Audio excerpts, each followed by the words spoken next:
கிறிஸ்துவுக்குள் பிரியமானவர்களே, கர்த்தரும் இரட்சகருமாய் இயேசு கிறிஸ்துவின் ஈடி நீட்டு நாமத்தினாலே உங்கள் யாவருக்கும் என் அன்பின் வாழ்த்துக்கள் தெரிவித்துக் கொள்கிறேன்.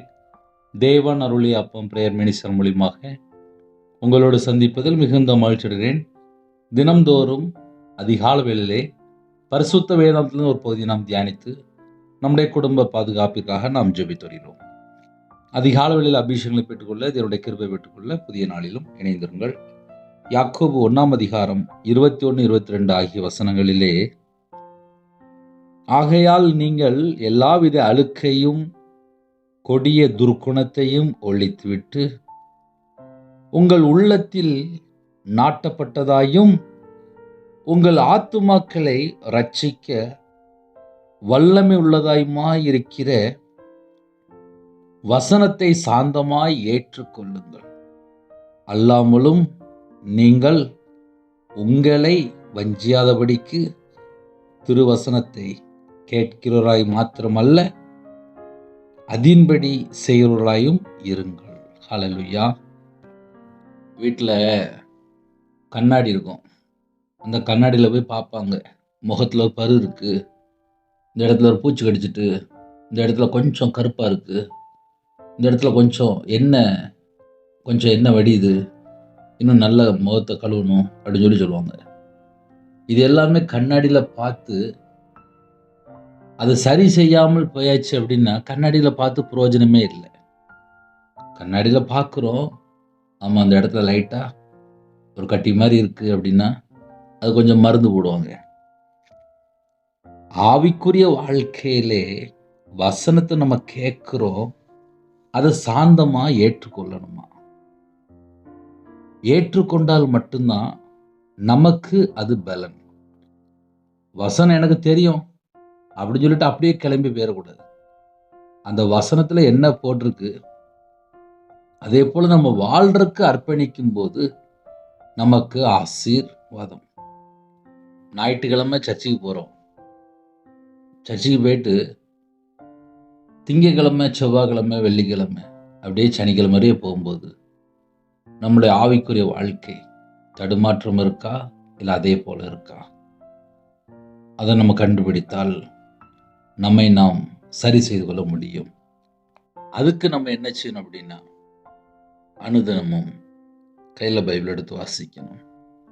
கையில் பைபிள் எடுத்து வாசிக்கும்போது கண்டிப்பாக ஆவியானவர் உங்களோடு பேசுவார். ஒரு குடும்பத்தில் ஒரு தாயார் தொடர்பு கொள்ளும்போது, நான் 2 தடவை பைபிள் வாசித்து முடிச்சிட்டேன் அப்படின்னாங்க. உங்களுடைய செய்தி 2 வருஷமா நான் கேட்குறேன், கர்த்தருடைய கிருபையினால 2 தடவை பைபிள் வாசித்து முடிச்சிட்டேன். நான் ரட்சிக்கப்பட்ட ஒரு குடும்பத்தில் தான் இருக்கிறேன், ஆனால் என்னால் முழுசாக பைபிள் வாசிக்க முடியாமல் இருந்துச்சு. உங்களுடைய செய்தி கேட்டதுக்கப்புறம் என்னுடைய ஆவிக்குரிய வாழ்க்கையில நிறைய மாற்றங்கள், அந்த தெளிவு, அதுக்கப்புறம் நான் பைபிள் வாசித்து முடிச்சிட்டேன், 2 தடவை வாசித்து முடிச்சிட்டேன் அப்படின்னாங்க. அதெல்லாம் மிகுந்த ஆசீர்வாதம். யாருக்கு ஆசீர்வாதம்? அந்த குடும்பத்துக்கு ஆசீர்வாதம். நான் என்னைக்கு கையில் பைபிள் எடுத்து வாசித்தனோ அன்னைக்கு தான் நான் யாரு, என்னுடைய உண்மையான சூழ்நிலை என்ன, நான் பரலோகத்துக்கு போகணும்னு நான் என்ன செய்யணும், எனக்கு பரலோகம் வேணுமே, என்கிட்ட எத்தனை காரியம் இருக்கு, கர்த்தரை விட்டு தள்ளி போற காரியம் எத்தனை காரியம் இருக்கு அப்படின்னு சொல்லி இப்படியே உட்காந்து யோசிக்க ஆரம்பிச்சேன். சில குடும்பத்தில் பாவமணி பறிக்கை பண்ணிட்டு விட்டுருவாங்க. சில குடும்பத்தில் ஏதாவது கர்த்தர் பிரியமில்லாத காரியம் இருந்துச்சு அப்படின்னா யோசித்து பார்ப்பாங்க. சில குடும்பத்தில் தவறான ஒரு வாழ்க்கையில் வாழ்ந்துட்டு இருப்பாங்க.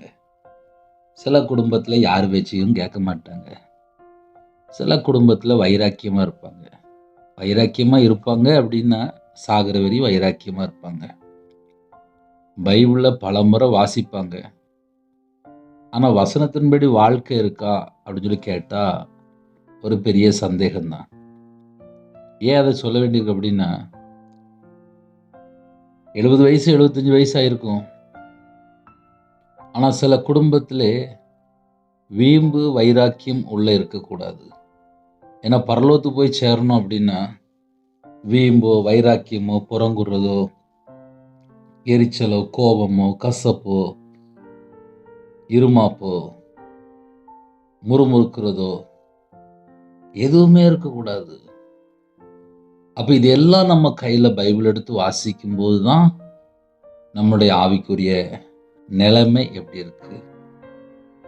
நம்ம டெய்லி பைபிள் வாசிக்கிறோம், டெய்லி செய்தி பேசுறோம், டெய்லி கேட்குறீங்க. ஒவ்வொரு நாள் செய்தியிலுமே ஒவ்வொரு காரியம் உங்களோடு பேசி கொண்டிருப்பார். அப்படின்னா என்ன அர்த்தம் அப்படின்னா, நமக்கு அன்னைக்கு ஆவியானவர் பேசுறாரா? அதான் நம்ம கண்டுபிடிக்கணும். நீங்கள் எல்லாவித அழுக்கையும் வீட்டுல இந்த பால் காய்ப்பாங்க. அம்மாமார் டெய்லி பால் காய்ப்பாங்க. அந்த பால் சட்டி நல்ல அழகா கழுவி காய வச்சிருப்பாங்க. நல்ல சோப்பு போட்டு இல்லை லிக்விடு போட்டு நல்லா கழுவி காய வச்சிருப்பாங்க. அதுக்கப்புறம் தான் புது பாலை ஊற்றி காய்ப்பாங்க. இதையும் அப்படியே சொல்லித்தரேன் அப்படின்னா, ஒரு பால் காய்க்கும்போது கெட்டு போயிடக்கூடாது அப்படின்னு நினைப்பாங்க. நம்ம வாழ்க்கையிலே அபிஷேகத்தை பெற்றுக்கொள்ளணும் அப்படின்னா, நம்ம வாழ்க்கையில எந்த ஒரு அழுக்கும் இருக்கக்கூடாது. தேவன் எதிர்பார்ப்பார்ல. நம்ம வீட்டில் ஒரு 1/2 லிட்டர் பால் வாங்கி காய்க்கும்போது அந்த பால் எப்படி இருக்குன்னு சொல்லி நமக்கு தெரியும். காலையில் வாங்குற பால் எவ்வளோ நேரத்தில் பால் காய்க்கணும்னு சொல்லி தெரியும். எவ்வளோ நேரம் அந்த பால் வெளியில் இருக்கும், அதுக்கப்புறம் ஃப்ரிட்ஜில் வைக்கணுமா, எல்லாமே தெரியும். அப்போ ஆவிக்குரிய வாழ்க்கையிலே அபிஷேகத்தை பெற்றுக்கொள்ளணும் அப்படின்னா, தேவன் நம்மளை அபிஷேகத்தினால் நிரப்பணும் அப்படின்னா, அதுக்கு முன்னக்கூட்டி எது பிரச்சனையா இருக்கு அப்படின்னா அந்த அழுக்கு. நீங்கள் எல்லாவித அழுக்கையும், அங்க நிப்பாட்டியாச்சு, எல்லா விதமான அழுக்கையும். இப்போ நிறைய குடும்பத்திலே அந்நிய பாஷை பேசணும், எனக்கு அந்த வரம் வேணும், எனக்கு பரிசுத்தாவினால் நிரப்பப்படணும், எனக்கும் ஆவிக்குரிய கனி வேணும், எனக்கும் கிருபையின் வரங்கள் வேணும். நிறைய குடும்பத்திலே தாகத்தோடு ஜெபிக்கிற குடும்பம் உண்டு. எனக்கு அக்கினி அபிஷேகம் வேணும், எனக்கு ஜெப அபிஷேகம் வேணும், நான் சுவிசேஷம் அறிவிக்கணும். இதெல்லாம் நிறைய குடும்பத்திலே ஆசைகள் உண்டு. அதுக்கு தகுந்த மாதிரி ஜெபம் பண்ணிட்டு இருப்பாங்க. நம்ம எதை செக் பண்ணி பார்த்தால் நலமாயிருக்கும்? அதுக்கு தான் சொன்னேன், வீட்டில் பால் வாங்கி காய்க்கிறதுக்கு முன்னக்கூட்டி சட்டி எப்படி இருக்கு, அந்த பாத்திரம் எப்படி இருக்கு, அந்த பாத்திரம் கரெக்டா இருந்தா மட்டும்தான் அந்த பால் கெட்டு போகாது. நம்ம வாழ்க்கையில அபிஷேகத்தை பெற்றுக்கொள்ளணும் அப்படின்னா, அதுக்கு முன்னக்கூட்டி நம்மளுடைய வாழ்க்கையிலே அந்த அழுக்கு தான் பிரச்சனை. அது ஒரு கரை, அது ஒரு பாவக்கரையா இருக்கலாம், அக்கிரம கரையா இருக்கலாம், துன்மார்க்கமான பாவத்துல கட்டப்பட்ட நிலைமையா இருக்கலாம், அசுத்தத்துல இருக்கலாம், இல்ல அருவருப்புல இருக்கலாம், இல்ல தீட்டான காரியமா இருக்கலாம், இல்ல துர்க்குணமா இருக்கலாம், இல்ல கேடான காரியமா இருக்கலாம். எத்தனை பாவம் இருக்கு. அதான் போட்டிருக்கு, நீங்கள் எல்லாவித அழுக்கையும். அந்த அழுக்கு உள்ள இருக்கிற வரையும் சரி. இந்த அழுக்குன்னா இன்னும் கொஞ்சம் நம்ம ஆழமா சொல்லுவோமே, ஏன்னா புதுசா இணைந்திருப்பாங்க, அவங்களுக்கு தெரியாது. 10 நிமிஷம் கையில பைபிள் எடுத்து வாசிப்பாங்க, 6 மணி நேரம் செல்போன் பார்த்துட்டு இருப்பாங்க. இந்த 6 மணி நேரத்துல எத்தனை வீடியோ, இல்ல எத்தனை வெப்சைட்டுக்குள்ள, இல்ல இன்ஸ்டாகிராம் இருக்கு, ஃபேஸ்புக் இருக்கு, இன்னும் என்னெல்லாமோ ஆப் இருக்கு. அன்னைக்கு ஒரு குடும்பத்துல பார்க்கும்போது பணம் கட்டி ஆன்லைன்ல போய் படம் பார்க்குறாங்க. எங்கேயாவது போய் ஒரு பாவாடி மேல போய் சிக்கி கொள்றாங்க. இது எல்லாமே அழுக்குள்ள கொண்டு போயிருது. இந்த அழுக்குல எங்க வருது அப்படின்னா, நம்ம இருதயத்துக்குள்ள எல்லாம் அழுக்கா மாறிடுது. நம்ம இருதயம் ஃபுல்லா கருப்பா ஆயிரும். இந்த கருப்புனா என்ன அப்படின்னா பாவமா இருக்கும். 2வது கொடிய துர்க்குணத்தையும். 2வது சொல்ற கொடிய துர்க்குணம். நல்ல சுபாவங்களே இருக்காது, நல்ல கேரக்டரே இருக்காது. பக்கத்து வீட்டுலாம் பார்த்தா அப்படியே எரிச்சலா இருக்கும், அப்படியே கோபமா இருக்கும். அவங்களாம் ஏன் இன்னும் உயிரோட இருக்காங்க அப்படின்னு சொல்லி யோசிப்பாங்க. அந்த அளவுக்கு வெறித்தனமா இருப்பாங்க. பேசும்போது பார்த்தா விஷம் நிறைந்த வார்த்தையா இருக்கும், இருதயத்துல பார்த்தா கசப்பு இருக்கும். அவங்களோட இருதயம் பார்த்தா கொடிய துர்க்குணமா இருக்கும்.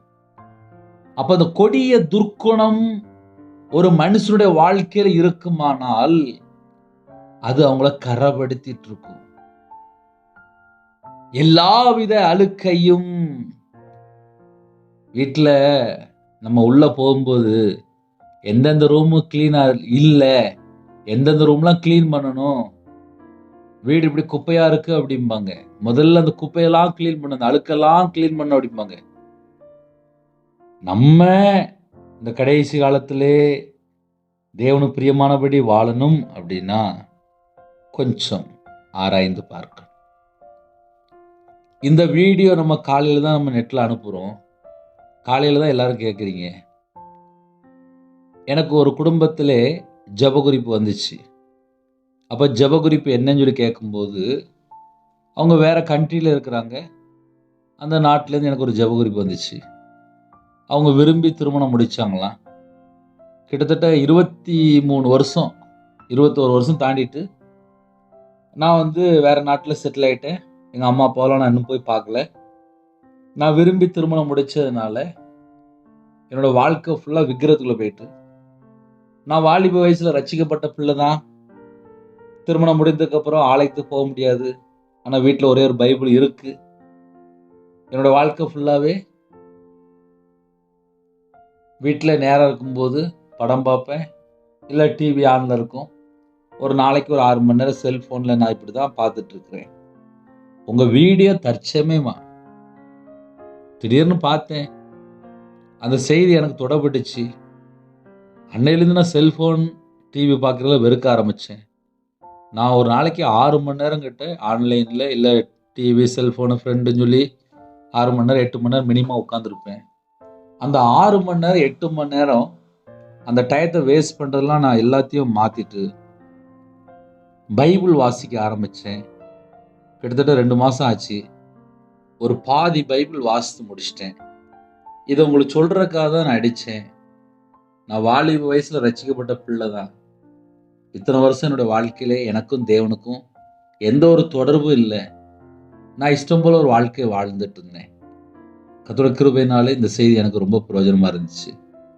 இப்போ நான் டெய்லி ஒரு 4 மணி நேரம் 5 மணி நேரம் எனக்கு வீட்டில் தனி ஜெபம் பண்ண, தேவனை தேட, கையில் பைபிள் எடுத்து வாசிக்க எனக்கு எல்லாம் நேரம் இருக்குது. இப்போ நான் மறுபடியும் தேவனை தேட ஆரம்பிச்சிருக்கேன். எத்தனை வருஷம் கழிச்சு? 23 வருஷம் கழிச்சு. வாலிப வயசில் ரட்சிக்கப்பட்டவங்க 23 வருஷம் தேவனுக்கும் அவங்களுக்கும் தொடர்பு இல்லை. ஏன்னா விக்கிரத்துக்குள்ள உள்ள ஒரு நபரை போய் விரும்பி அவங்களோட வாழ்க்கை ஃபுல்லாகவே கர்த்தரை விட்டு தள்ளி போயாச்சு. செல்ஃபோன் கையில் இருந்துச்சு, அது மூலியமாக ஒரு செய்தி கேட்டாங்க. அப்போ கர்த்தருக்குள் வரும்போது அவங்க எதை வெறுக்கிறாங்க அப்படின்னா, வீட்டில் எதெல்லாம் தேவையில்லாமல் டைம் வேஸ்ட் ஆகிட்டு இருக்கு. நாடகம் பார்க்குறது, படம் பார்க்குறது, செல்ஃபோனில் கேம் விளாடுறது, ஆன்லைனில் போய் வேறு வேறு வெப்சைட்டுக்குள்ளே போய் ரீல் பார்க்குறது, இன்னும் தேவையில்லாத வெப்சைட்லாம் இருக்குது. எங்கெல்லாம் போய் டைம் வேஸ்ட் ஆகுதோ அதெல்லாம் முதல்ல நிப்பாட்டுறாங்க. நீங்கள் எல்லாவித அழுக்கையும். அப்போ ஒரு மனுஷனோட இருதயத்துக்குள்ள அழுக்கு எப்படி வருது அப்படின்னு சொல்லி பார்க்கும்போது, நம்ம தேவையில்லாமல் யார்கிட்ட பேசுகிறோம், தேவையில்லாத ஃப்ரெண்டு யார், தேவையில்லாத நபர் யார், எவ்வளோ நேரம் நம்ம டெய்லி யார்கிட்ட ஏன் எதுக்கு ஏன் பேசுகிறோம். 2 மணி நேரம் உட்காந்து கதை பேசிகிட்டு இருப்பாங்க. அந்த 2 மணி நேரம் பைபிள் வாசித்துருக்கலாம். இல்லை அந்த 2 மணி நேரம் நம்ம பைபிள் உள்ள காரியத்தை தான் பேசணுமா? அடிக்கடி ஏன் நம்ம அடுத்த வீட்டில் கால் எடுத்து வைக்கணும்? அடிக்கடி உன் அயலான் வீட்டுக்கு கால் எடுத்து வைக்காதே அப்படின்னு பைபிள் வசனம் இருக்கு. அப்போ கர்த்தருடைய பிள்ளைகள் எனக்கும் தேவனுக்கும் உள்ள நடுவில் உள்ள தொடர்புக்கு எது பிரச்சனையா இருக்கு? பலவித அழுக்கு, எல்லாவித அழுக்கு.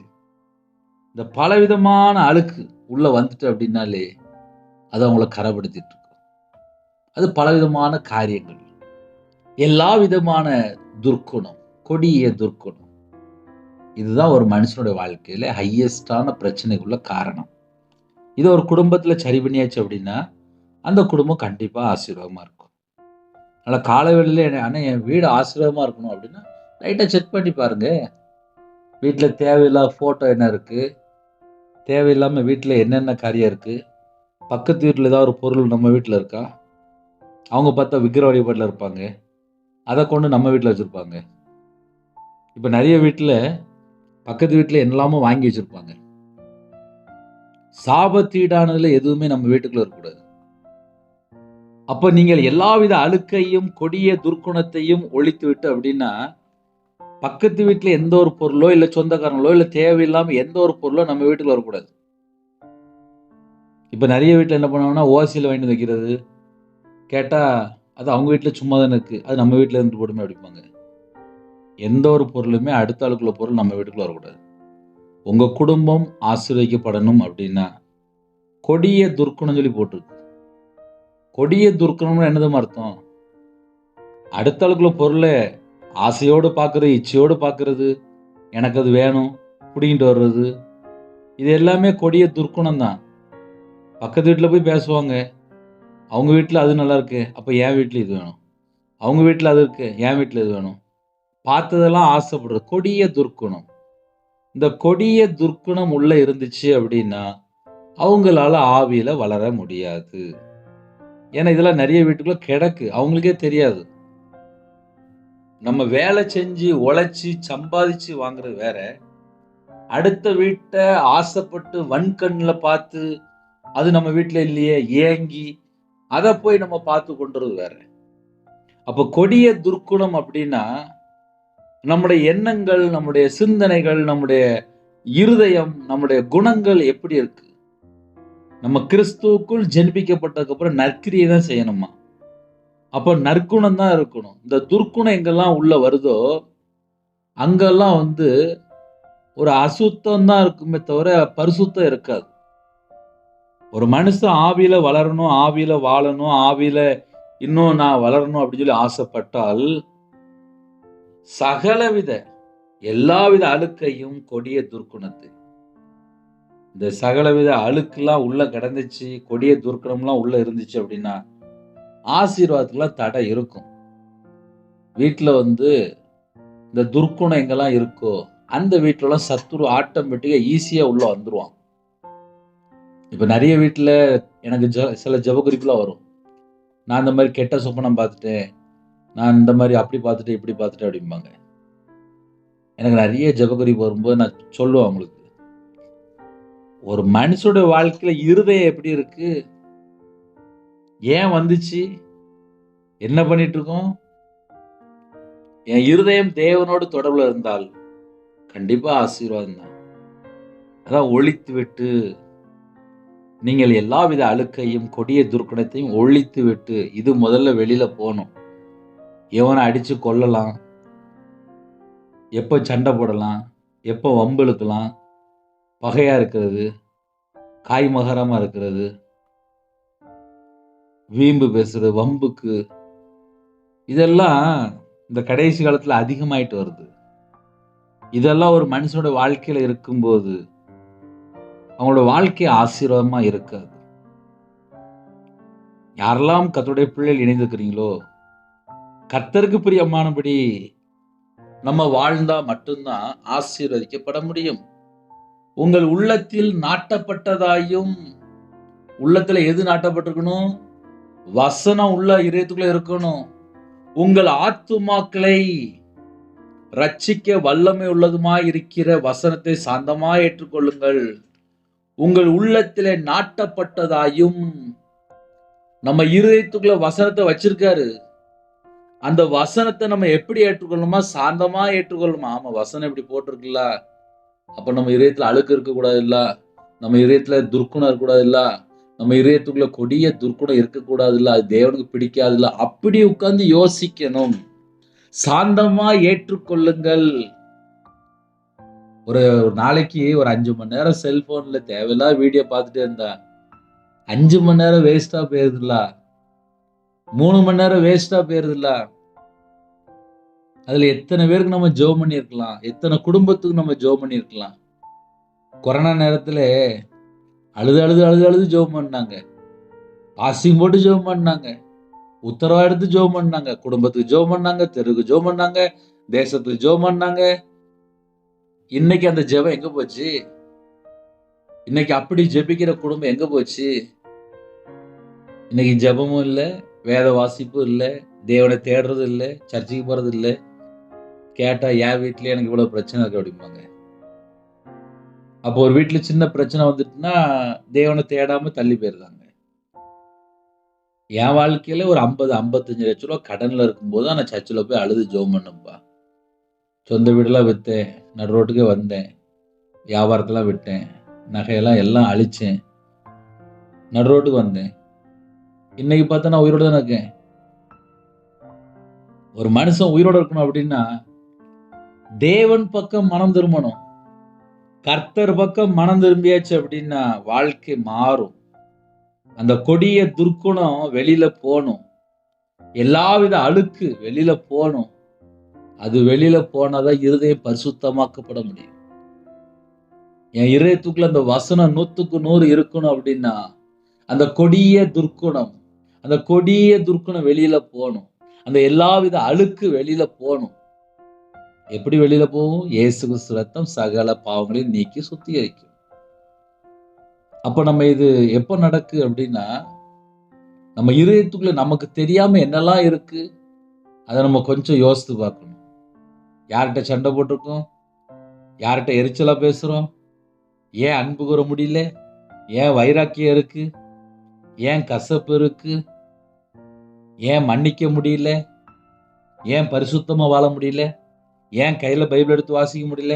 ஏன் ஜெபிக்க முடியல? அப்படி என்ன பிரச்சனை இருக்கு? அதெல்லாம் முதல்ல யோசித்து பார்த்தாதான் இந்த கொடிய துர்க்குணம் எங்க கிடக்கு அதை கண்டுபிடிக்க முடியும். அதனால இன்னைக்கு செய்தி என்ன அப்படின்னா கொடிய துர்க்குணம் உள்ள இருந்துச்சு அப்படின்னா அவங்களால ஆவிக்குரிய வாழ்க்கையில வளர முடியாது. ஐயா, நான் ஆவிக்குரிய வாழ்க்கையில வளரணும் அப்படின்னா அந்த கொடிய துர்க்குணம் உள்ள கிடக்கா, எல்லாவித அழுக்கு உள்ள கிடக்கா, இது முதல்ல வெளியில போகணும். இது முதல்ல வெளியில போனாதான் வாழ்க்கை முதல்ல தேவனுக்காக வேறு பிரிக்கப்பட்ட வாழ்க்கையா இருக்கும். இந்த துர்க்குணமும் இந்த அழுக்கும் இருக்கிற வரையும் தேவனுக்காக வாழ முடியாது. தேவனுக்காக வாழ முடியாது. ஒரு குடும்பம் தேவனுக்காக வாழணும் அப்படின்னா நம்ம இருதயத்துக்குள்ள எதுவுமே இருக்கக்கூடாது. கொடிய துர்க்குணம் அதெல்லாம் வேண்டாம்ப்பா, அது அவ்வளவு பெரிய பிரச்சனை. உங்கள் உள்ளத்தில் நாட்டப்பட்டதாயும் நம்ம இருதயத்துக்குள்ள என்ன இருக்கணும் அப்படின்னா வசனம் தான் இருக்கணும்.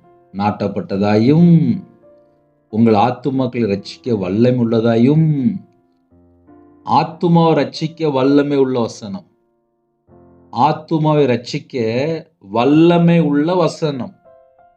மறுபடி சொல்றேன், என் ஆத்துமாவை ரட்சிக்க வல்லமை உள்ள வசனம்.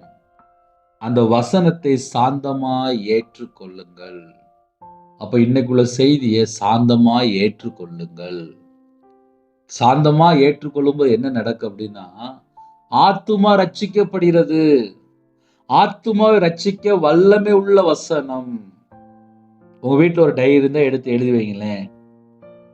ஆத்துமாவை ரட்சிக்க வல்லமை உள்ள வசனம் அப்படியே எழுதி வைங்க. ஏன்னா அப்பதான் ஒரு பைபிள்ல ஒரு வசனம் நம்ம வாசிக்கும் போது தியானிக்கும் போது நல்லா உணர்ந்து அதை நம்ம வீட்டுல எழுதி வைக்கும்போது பின்னாடி என்னைக்காவது பார்க்கும்போது ஞாபகம் வரும். ஆத்துமாக்களை ரட்சிக்க வல்லமை உள்ளதுமா இருக்கிற வசனம் சொல்லி போட்டுக்கல. அதை நம்ம எப்படி எழுதணும் அப்படின்னா ஆத்துமாவை ரட்சிக்க வல்லமை உள்ள வசனம். சிம்பிளா ஆத்துமாவை ரட்சிக்க வல்லமை உள்ள வசனம். இந்த வசனத்தை நம்ம சாந்தமா ஏற்றுக்கொள்ளணுமா, அது நம்ம மேல விழுந்த கடமை. இப்ப இந்த செய்தியை பேசும்போது ஆமா நம்ம இருதயத்துக்குள்ள தேவையில்லாத காரியம் இருக்கு, இந்த காரியம் இருக்கு, இது எனக்கு வேண்டாம்ப்பா, என்னை மன்னிச்சுங்க, உமக்கு பிரியமானபடி பரிசுத்தமாவால எனக்கு கிருபை தாங்க, அப்படி நம்ம தாழ்த்தி அர்ப்பணித்து ஜெபம் பண்ணிக்கிட்டே இருக்கணும். அடுத்த வசனம் எப்படி எழுதப்பட்டிருக்கு அப்படின்னா அல்லாமலும் நீங்கள் உங்களை வஞ்சியாதபடிக்கு. நீங்கள் உங்களை வஞ்சியாதபடிக்கு அப்படின்னா சிலவங்க தன்னைத்தானே ஏமாத்திட்டு இருப்பாங்க. எனக்கு தான் எல்லாம் தெரியும்ல, நான் ஏன் கேட்கணும், நான் ஏன் கீழ்ப்படியணும், நான் என் இஷ்டத்துப்படி தான் வாழ்வேன், நான் யார் பேச்சும் கேட்க மாட்டேன் அப்படின்னு சொல்லி அவங்களே ஏமாத்திட்டு இருப்பாங்க. அல்லாமலும் நீங்கள் உங்களை வஞ்சியாதபடிக்கு. அப்ப அந்த வஞ்சிக்கிற ஆவி வந்த உடனே வசனத்தை சாந்தமா ஏற்றுக்கொள்ளுன்னு சொல்லி போட்டிருக்குல்ல, அந்த வசனத்தை சாந்தமா ஏற்றுக்கொள்ளும் போதுதான் ஆத்துமா ரட்சிக்கப்படுகிறது. இன்னைக்கு ஏன் நிறைய குடும்பத்துல ஆத்துமா ரட்சிக்கப்படாம பாதாளத்தை நோக்கி ஏன் போயிட்டு இருக்கு அப்படின்னா, அவங்க வசனத்தை சாந்தமா ஏற்றுக்கொள்ளல. அவங்க வஞ்சிக்கிறதுக்கு இடம் கொடுத்துட்டாங்க. நீங்கள் உங்களை வஞ்சியாதபடிக்கு திருவசனத்தை கேட்கிறவர்களாய் மாத்திரமல்ல, அதின்படி செய்கிறவர்களாயும் இருங்கள். அப்ப நமக்கு ஜெபிக்கிற வேலைன்னா ஜெபிக்கணும், துதிக்கிற வேலைன்னா துதிக்கணும், வேதத்தை தியானிக்கிற வேலைன்னா தியானிக்கணும், ஸ்தோத்திர பலி செலுத்தினா ஸ்தோத்திர பலி செலுத்தணும், உண்மையா வாழணும்னா உண்மையா வாழணும், பரிசுத்தமா வாழணும்னா பரிசுத்தமா வாழணும், நேர்மையா வாழணும்னா நேர்மையா வாழணும், கர்த்தருக்கு ஊழியம் செய்யணும்னா கர்த்தருக்கு ஊழியம் செய்யணும். அப்பதான் நம்ம குடும்ப ஆசீர்வாதம். அதனால இந்த செய்தி யாரெல்லாம் இணைந்து கேட்கறீங்களோ, திருவசனத்தை கேட்கிறவர்கள் மாத்திரமல்ல, அதன்படி செய்கிறவர்களாயும் இருங்கள். வசனத்தை கேட்டுட்டேன்ப்பா, எனக்கு தெரியும்ப்பா அப்படின்னு சொல்லி அப்படியே கிளம்பி போயிடக்கூடாது. அதுக்குதான் கீழே அழகா வசனம் 2 வசனம் போட்டிருக்கு. திருவசனத்தை கேட்டும் அதன்படி செய்யாதவனானால் கண்ணாடியிலே தன் சுபாவ முகத்தை பார்க்கிற மனுஷனுக்கு ஒப்பாயிருப்பான். சுபாவ மனுஷன் சொல்லி போட்டிருக்கு. நான் இப்படிதான் இருக்கேன்னு சொல்லி எனக்கு தெரியும். ஆனா நான் வசனத்தை கேட்டேன். நான் வசனத்தை கேட்டதுக்கு அப்புறம் நான் மாற ஆரம்பிச்சிடும். என்னைய நான் ஏமாத்திட்டு இருக்கக்கூடாது. 2015ல கையில பைபிள் எடுத்து வாசித்து பார்த்தேன். நான் சொல்றது இப்ப இல்ல, 11 வருஷம் 10 வருஷம் முன்னாடி. பொய் பேசினால் நாசம் அடையும் சொல்லி போட்டுச்சு. என் வாழ்க்கையில நான் பேசினது ஃபுல்லா பொய் தான். வியாபாரத்துல இருக்கும்போது நல்ல கடன் வாங்கியிருக்கேன், எவ்வளவோ காரியம். அப்ப நான் மனம் திரும்ப ஆரம்பிச்சேன். பொய் பேசி நாசமா போயிட்டேன்ப்பா, என்னை மன்னிச்சிருங்கப்பா. இனிமேல் வாழ்ற காலத்துல உண்மையா வாழ்றதுக்கு எனக்கு கிருபை தாங்கப்பா. எத்தனையோ குறை இருக்கு, என்னை மன்னிச்சிருங்கப்பா, மன்னிச்சிருங்கப்பா, மன்னிச்சிருங்கப்பா. இப்படிதான் ஜெபிக்க ஆரம்பிச்சேன். ஒரு மனுஷன் மனம் திரும்பி வசனத்தை கேட்டு அதன்படி வாழ ஆரம்பிக்கும் போது அந்நிய பாஷைலாம் அழகா கொடுத்தாரு. ஒரு நாளைக்கு 7 மணி நேரம் 8 மணி நேரம் 10 மணி நேரம்னாலும் அந்நிய பாஷை பேசிட்டு இருப்பேன். கண்டினியூ அந்நிய பாஷை பேசுற கிஃப்ட் கொடுத்தாரு. எப்படி கொடுத்தாரு? தேவனுடைய சமூகத்துல போய், பாவியா என் மேல கிருபையா இருங்கப்பா, என்னை மன்னிச்சிருங்கப்பா, என்னை மன்னிச்சிருங்கப்பா, என்னை மன்னிச்சிருங்கப்பா. ஏன்னா மாந்திரியத்துலாம் பணம் கொடுத்துட்டேன், விக்கிரத்துக்கெல்லாம் பணம் கொடுத்துட்டேன், 13 லட்சம் கொடுத்துட்டேன். நான் சொல்றது இப்ப இல்ல,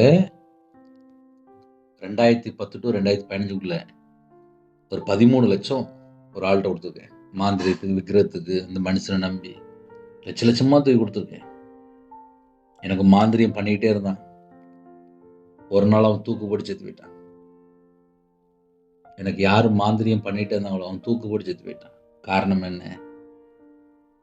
நான் தேவனை தேட ஆரம்பிச்சேன். பொல்லாத வழியை விட்டு, துன்மார்க்கமான ஆலோசனை விட்டு, பாவியினுடைய வழியில நில்லாமல், பரியாசக்கார உட்கார இடத்துல உட்காராம, கர்த்தருடைய வேதத்துல இரவும் பகலுமா தியானிக்க ஆரம்பிச்சேன். கர்த்தருடைய கிருபையினால இந்த 2026ல ஒரு குடும்பம் எப்படி வாழ்ந்தா ஆசீர்வாதம். ஐயா, நான் கையில பைபிள் எடுத்து வாசிக்கவே மாட்டேன். முதல்ல கையில பைபிள் எடுத்து வாசிங்க, அதான் கீழ்ப்படுகிறது. ஐயா, நான் ஜெபிக்கவே மாட்டேன், ஜெபிக்க ஆரம்பிங்க, அதான் கீழ்ப்படுகிறது. நான் தேவனை தேட மாட்டேன், தேட ஆரம்பிங்க, அதான் கீழ்ப்படுகிறது. அப்ப கீழ்ப்படியது ஆசீர்வாதம். ஒரு சின்ன ஜெபம் பண்ணி முடிக்க போறேன். வசனத்தை கேட்குறீங்க, அதே போல செய்யுங்க அப்படிங்கிறது. கேட்கறது மாத்திரம் அல்லாமல் கீழ்ப்படிங்க. ஹல்லேலூயா. சின்ன ஜெபம் பண்ணி முடிப்போமா? கண்கள் மூடி நாம் ஜெபம் செய்வோம். அன்பின் கர்த்தாவே, உம்மை நன்றியோடு துதிக்கிறோம் சொல்கிறோம்ப்பா. எங்களோட நீங்க பேசியிருக்கிறீங்க, உம்மை நன்றியோடு துதிக்கிறோம் சொல்கிறோம். இந்த நாளுக்கான சில கிருபைக்கான நன்றி. புது கிருபையால் நிரப்புங்க, புது அபிஷேகங்கள் நிரப்புங்க, உங்களுடைய வல்லமையால் நிரப்புங்க, ஜெப அபிஷேகங்கள் நிரப்புங்க, தியானிக்கிற அபிஷேகங்கள் நிரப்புங்க. யாரெல்லாம் பிறந்த நாள், திருமணம் கொண்டாடுறோம், எல்லா குடும்பத்தையுமே கர்த்தர் கறந்துட்டு ஆசீர்வதிங்க. முன்னும் பின்னுமா தேவதுணி பாட்டுங்க. எல்லா தேச ஜனங்களையும் உங்களுடைய ஜீவனுக்கு அர்ப்பணிக்கிறோம். குறைகள் குற்றங்களை மன்னித்து பரிசுத்தப்படுத்தி ஆசீர்வதிங்க. உமக்கு பிரியமானபடி நாங்கள் வாழணும்ப்பா. எங்கள் வாழ்க்கையில் எங்கெல்லாம் கர்த்தரை விட்டு தள்ளி போன பாவங்கள், அக்கிரமங்கள், துணிகரமான காரியங்கள் இருக்கும், எதுவாக இருந்தாலும் அப்பா மன்னித்து எங்களுக்கு கிருபை தாங்க. இந்த நாளை ஆசீர்வதித்தாங்க. கல்வாரி அன்பிலால் நிரப்புங்க. சிறு பிள்ளை முதல் கொண்டு முதியோர் வரை எல்லா குடும்பத்துக்கு கர்த்தர் வேலைடைங்க. கற்பதனை ஏஜுபீரம் கர்த்தர் மனமருங்க. மாசமா குடும்பத்தை கத்தர் வேலைடைங்க. டெலிவரி போகிறாங்க, கத்தர் கூட இருங்க. எக்ஸாம் எழுதுறதுக்கு யாரெல்லாம் ஆயத்தமாயிட்டு இருக்காங்களோ அந்த பிள்ளைகள் விசேஷமான ஞானத்தை கட்டிடுங்க, பாதுகாத்துக்கொள்ளுங்க. திருமணத்துக்கு ஆயத்தமாக இருக்காங்க, கத்தர் ஏற்ற துணை தாங்கப்பா. கத்தர் பிரியம் இல்லாமல் என்னென்ன காரியமும் எல்லாவற்றையும் நீக்கி போட்டுருங்க. திருமணம் முடிந்ததுக்கு அப்புறம் எங்கெல்லாம் குறை இருக்கோ அந்த குறைகளை மன்னிச்சிருங்க. குடும்பங்கள் ரட்சிக்கப்படணும். இயேசு கிறிஸ்து ரத்தத்தினால, இயேசு கிறிஸ்து நாமத்தினால ரட்சிக்கப்படணும்ப்பா. எல்லா குடும்பமும் மனம் திரும்பி பாவ மன்னிப்பை பெற்றுக்கொண்டு உம்முடைய ரத்தத்தினால கழுவப்பட்டு நீதிமானாக்கப்பட்டு பரிசுத்தவானாக்கப்பட்டு ராஜாக்களும் ஆசாரியர்களுமா மாற்றப்பட்டு சகல விதமான ஆசீர்வாதங்களையும் பெற்றுக்கொள்ளணும். அப்படிப்பட்ட கிருபையை தான் கையின் கீழ் ஆசுறீங்க, அப்பத்தின் தண்ணீர் ஆசுறீங்க, சிரசின் மேல் ஆசுரத்தைங்க. கிறிஸ்துவுக்குள் ஆவிக்குரிய சகல விதமான ஆசீர்வாதங்களாலும் உங்க பிள்ளைகளை திருப்தியா நிரப்பி ஆசுறீங்க. வெளியில புறப்படுற எல்லா குடும்பத்துக்கும், வாகனத்திலிருந்து எல்லா குடும்பத்துக்கும் சகல விதமான பாதுகாப்பு தாங்க. உங்க பிள்ளைகளோட நீங்க புறப்பட்டு போங்க. இன்னைக்கு உள்ள தேவைகளை சந்திங்க. கடன் பிரச்சனை மாற்றித்தாங்க. யாரெல்லாம் இதயத்துக்குள்ள வேதனையோடு, கலக்கத்தோடு, பயத்தோடு நிற்கிறாங்களோ அந்த குடும்பத்தோட பிரச்சனை எல்லாவற்றையும் நீக்கி போட்டுங்க. சரீரத்தில் பலவீனத்தோடு, ஹாஸ்பிட்டலில் பணம் கட்ட முடியாமல் அவசர சிகிச்சையில் எங்கெல்லாம் போராடிட்டு இருக்காங்களோ அந்த குடும்பத்துடைய தேவைகளை சந்திங்க. கர்த்தர் உங்க பிள்ளைகளோட புறப்பட்டு போங்க. விசேஷமாக வாசல் திறந்து விடுங்க. ஜீவனை கட்டிடுங்க, தீர்காயுசு கட்டிடுங்க. உங்களுடைய தலைமுறை கருத்தினால தொட்டு சுகமாக்கித்தாங்க. யாரெல்லாம் அர்ப்பணிக்கிறாங்களோ, தேவன் அருளி அப்பம் பிரேயர் மினிஸ்டர் மூலியமா யாரெல்லாம் இணைந்திருக்காங்களோ எல்லா குடும்பத்தை கர்த்தர் வேலையடைத்து ஆசிரியங்க. வெளிநாட்டுக்கு போறக்கா ஜெபிக்கிறாங்க, வெளிநாட்டில் இருக்கிறாங்க, கவர்மெண்ட் வேலைக்காக ஜெபிக்கிறாங்க. வீடு கட்டணும், சொந்த வீடு கட்டணும், சொந்தமாக இடம் வாங்கணும், சொந்தமாக வியாபாரம் பார்க்கணும், சொந்தமாக பிஸ்னஸ் பண்ணணும், நிறைய ஆசைகள் இருக்குப்பா. தேவ திட்டம் எங்களோட வாழ்க்கையில் நிறைவேறட்டும். கர்த்தர் ஆசிரியங்க. உங்களுடைய பாதங்களை பண்ணிக்கிறோம். இயேசு கிறிஸ்துவின் பிதாவே, ஆமென். தேவனுக்கு அமை உண்டதாக. கர்த்தர் உங்களையும் உங்கள் குடும்பத்தையும் சகல காரியத்திலும் சம்பூர்ண அதிருப்தியாக கர்த்தரோட ஆசீர்வதிப்பாராக. ஆமென். கர்த்தராகிய இயேசுவின் கிருபையும் பிதாவாகிய அன்பும் பரிசுத்தனோட ஐக்கியம் எப்பொழுதும் சதா காலங்களிலும் நம் மனோடு கொடுப்பதாக. ஆமென். கிறிஸ்துவுக்குள் பிரியமானவர்களே, 9363064182 நம்பர் உண்டால் நாங்கள் உங்களுக்காக குடும்பத்தில் ஜெபிப்போம். தொடர்ந்து இணைந்திருங்கள். God bless you.